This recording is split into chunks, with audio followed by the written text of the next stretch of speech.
Hi guys, so today we are talking about when you know to quit your job, when you should go part-time in your job, or should you stay? Like, what does that time frame look like? And so that's what we're going to talk about today. And of course, because we're talking about finances and specific financial decisions, I need to give the disclaimer here that I am giving you this information based on my experience and my knowledge of working not only in my own world, my own life, my own business, but also in those of my clients. So the decision is yours to make, but I really want you to take to heart the things that I'm sharing with you today. All right. Okay. So let's categorize this thing because we've got a bunch of different scenarios, right? For some of you all, you are working a full-time job and you're sitting at that job thinking, I want to quit. What does it take for me to quit my job? Or I'm thinking about going part-time in my job. What should I think about? What should I do? And unfortunately, for some of you all, the choice was never given to you, right? You were laid off of your position, but the choice that you now have to make is, should you find a full-time job? Should you look for a part-time job? Or should you focus on trying to make your side hustle, your business, a full-time endeavor, right? So these are the questions that are kind of swirling out there. And I really want to dig into them today to really set expectations regarding what you should do, or think the things to think about when it comes to making this decision. So the very first thing and the very first place where, no matter what your scenario is, the very first place you need to start is in creating your budget. And in this particular situation, I would recommend that you do two budgets. Number one, you do your personal budget, your personal and or family budget, depending on if you're married or single, of really figuring out what's happening in the household financially.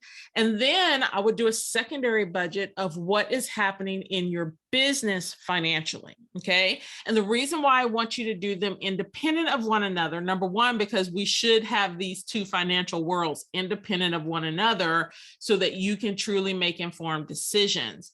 But in this world, I really want you to focus on your personal life, because this decision is going to affect more than just your business. It's going to affect your home life as well. And in many cases, more so is going to affect your home life than your business life. So you need to make sure that you're financially stable enough to leave your full-time money-making situation, okay? And what that looks like if you were to leave. So by taking your initial budget, breaking down your budget, and we're going to talk about that later on this month, but assuming that you have one, right? You're going to take that budget and you're going to really look at it very carefully. You're going to eliminate your pay out of that budget to see what that does to your overall financial outlook, right? So if you have two people in your household that are making quote unquote good money, right? You're able to, is your partner able to sustain the financial demands of your family without you working, right? Because the first thing we want to do is identify or acknowledge that, hey, you're going full-time in your business, but there's no guarantee you're going to make money, right? So we need to look at, what does your family life look like without your money coming in? And is that sustainable? Are you able to maintain your household with one income? Okay. The second thing you need to ask yourself is, what is the situation, or the sustainability, is that the word I want to use? What is the likelihood? Let's just break it on down. What is the likelihood that your spouse or the other person in your household, that their financial world is going to remain the same for the next, let's say, 2 to 3 years? Okay. Or do you have the savings in place to maintain your household? Do you have the money to sustain your household? Number one, should your spouse and you both be without finances, right? Or is it enough to substantiate, or to take the place of your income to supplement what the other person is making. Okay, so you're really looking at where are we financially in our household, and how will me leaving my full-time job impact us, right? And in most cases, people are just looking at the money that comes into the bank account, the check, the check, right, that is deposited or put in whatever way, electronic or not, into your account. But I also want you to consider your benefits. So for a lot of you all who are working full time, you have benefits that come along with your job. And especially if your job is the one providing the benefits, you need to consider, number one, if you left that job, does your spouse have the ability to add whoever's on your insurance to their insurance? And does that increase the cost or lower the cost of that insurance? If they cannot, or it does increase it, do you have the ability to go to an independent source to get insurance that's the same cost or cheaper for anybody and everybody who was on your insurance? Okay. So these are things that you want to consider as you are looking at that financial ecosystem, your financial budget, your plan for your family, because a lot of people forget about the benefits and they leave and realize, oh crap, I now have to pay for my own insurance. I now have to fund not only insurance for me, but insurance for my kids or for my family as well. So that's something I really want you to look into and really evaluate carefully. The other thing I want you to do is to also have a conversation with your spouse or whomever the person is that you are sharing financial means with, right?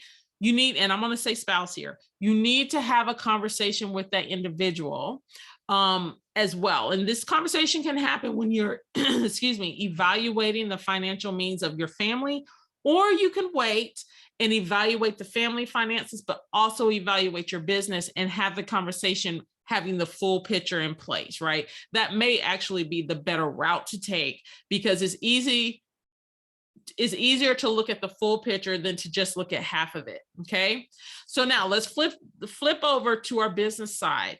Again, you need to have your business finances broken down. What has your business been able to do while you've been doing it as a side hustle? Has it been making money with you doing part-time, giving it part-time attention?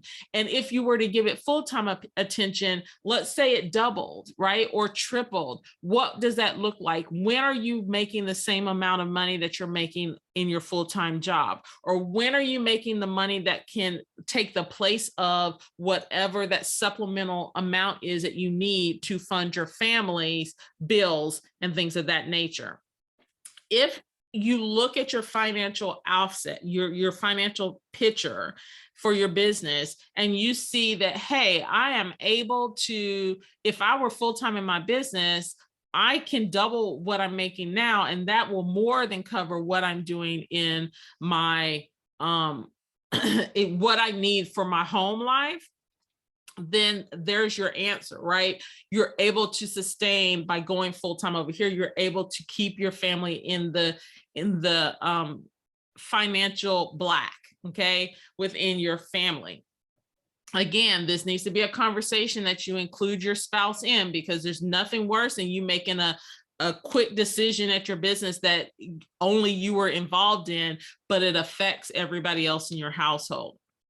So the other thing that I really want you to consider is what it looks like if you went part-time. Does your business or your company allow you to go from full-time to part-time? What does that look like? Again, for some companies, there are two levels of part-time. There's the part-time where you continue to get your benefit. So you're just reducing your hours. You're not truly part-time.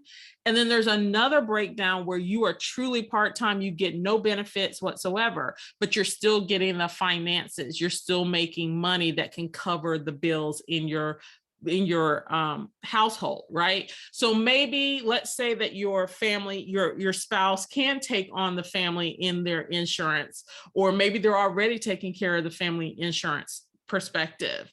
Okay. Now you're just looking at the finances. How much money does my comes from my check for the family, right? How much of that is covering bills? Are the bills covered and I'm really more my check is used more for entertainment? That's something to consider and look at and say, okay, well, I can go part-time so that my family isn't completely cut off, right? Like we're not just wiping all the entertainment out, but I can still provide some entertainment over here, but also have more time for my side hustle so that I can then increase the income, which will supplement the difference between me going full-time or being full-time or part-time. So all of these things factor in, and you have to do the numbers. You have to break it down to see what is it that we're truly looking at and how does it work. The other thing is you need to look at how much are you truly making in your career, like in your job, right? So if you're making $30,000 for the year, but your forecasting of your business right now, that you're making half of that. So being part-time, and maybe if you were full-time, you could make the exact same in your salary, then that is a consideration as well, right? If you're making $150,000 and you're making $15,000 in your business, that's where you may want to pump the brakes a little bit. You may want to say, okay, maybe I hire somebody in instead, right? Maybe I get a contractor, not so much hiring in, but get a contractor to supplement my time, right? It may be cheaper for you to do that to increase the profit in your business first, so that you're making at least half of what you're making in your full-time job, unless your family can sustain it so that you can be full-time in your business, right? It all boils down to looking at your budget, breaking down your budget for both your business and your home life, having the conversation with your spouse, looking at the true picture of what the cost is, including your benefits, including what you're making versus what you're making in your full-time job versus what you can make in your business. And then also looking at, overall part-time jobs that are available, because all part-time jobs are not you physically going somewhere. Maybe you can find a job that's full-time or part-time, either one, that allows you to work from home or allows you to work at your own time frame, just as long as you're inputting the information or providing the data, right? So you can make up your own schedule. So maybe that in itself is the benefit. Maybe that in itself is the benefit for you, right? To be able to say, okay, I don't want to work at 8 to 5 anymore. I want to work a full-time job, but I want to work it so that I can work at my own leisure. As long as I get the work done, they don't care when I do it. Or your 8 to 5, your salary is based off of production of this amount of stuff versus a set time frame, right? So it's just reframing it and looking at what works for you, what's better for you and your business, and enabling you to double up on the time that you spend in your business, or the allotment of time that you have in your business, or the way that you work in your business. Hopefully that last bit makes sense. It makes sense in my head, right? So hopefully you found this helpful. Again, make sure that you're joining me on April 24th, 2022, because I don't know when you're listening to this, but make sure that you join us then, because I will be breaking down how to track your financial ecosystem. How do you identify so that you can analyze that information, apples to apples, bolts to bolts? Like, how do you break it down on paper or the computer to be able to forecast out what it looks like over time? How long will it take you to save up X amount of dollars? Like, we're going to walk through that during the training. If you can't make it that day, I definitely encourage you to join me over in the Vault, Organized Academy Vault membership. It's $25 a month, and you can jump in and catch all the replays there and all of the trainings that are available in Organized Academy. And you can get it all for that 1 month for $25. Or if you are like, I can't get it all in, I still want to be a member, you just continue to pay your membership. You can cancel at any time.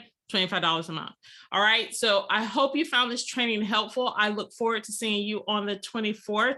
As always, you can connect with me on social over on Instagram, Facebook, or LinkedIn. And of course, I am so happy that you have joined me today on Organize Holistically, and I hope that you subscribe and can catch me the next time as well. As always, I want you to stay happy and stay organized. Talk to you soon.